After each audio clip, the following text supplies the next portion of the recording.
Magandang araw po sa lahat ng mga sumusubaybay sa programa pong ito. Ito po ay under ng Hope Church International Philippines, Maine.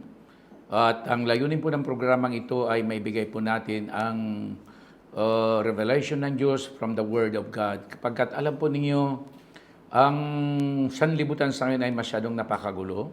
Iba't ibang mga sektor, relihiyon, kung ano-ano ang mga turo.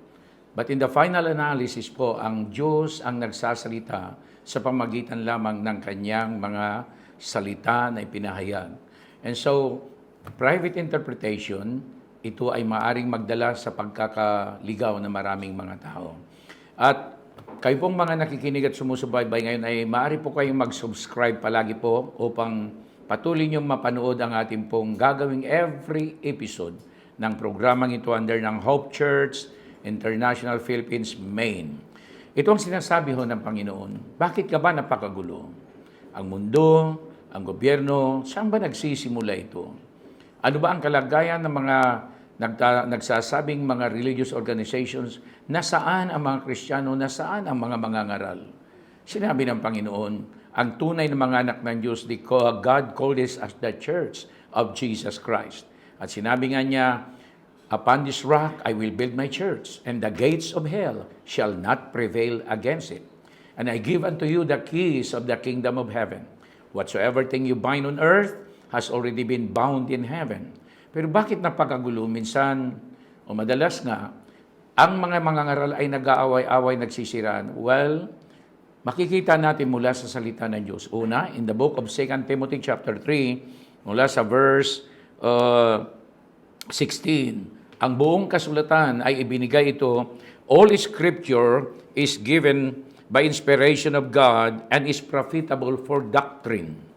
Ito lang ang doktrina ng Diyos. The Word of God, hindi po yung author, hindi po ang sinumang taong.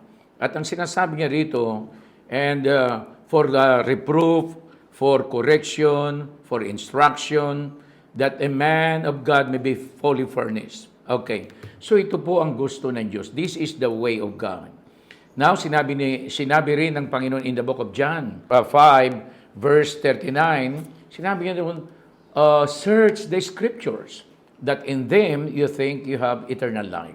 Natatandaan po natin, mga minamahal, maging si Apostol Pablo, bago po siya na-convert kay Jesus Christ, meaning na-experience po niya the personal encounter with Jesus Christ, which is born again.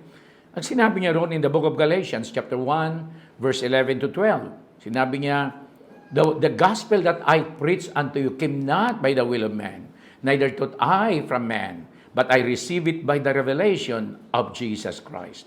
Kaya po ang mga mananampalataya o nagsasabing mga congregations or religious organizations ay nagkakagulo sapagkat unang-una hindi nila kilala ang Diyos.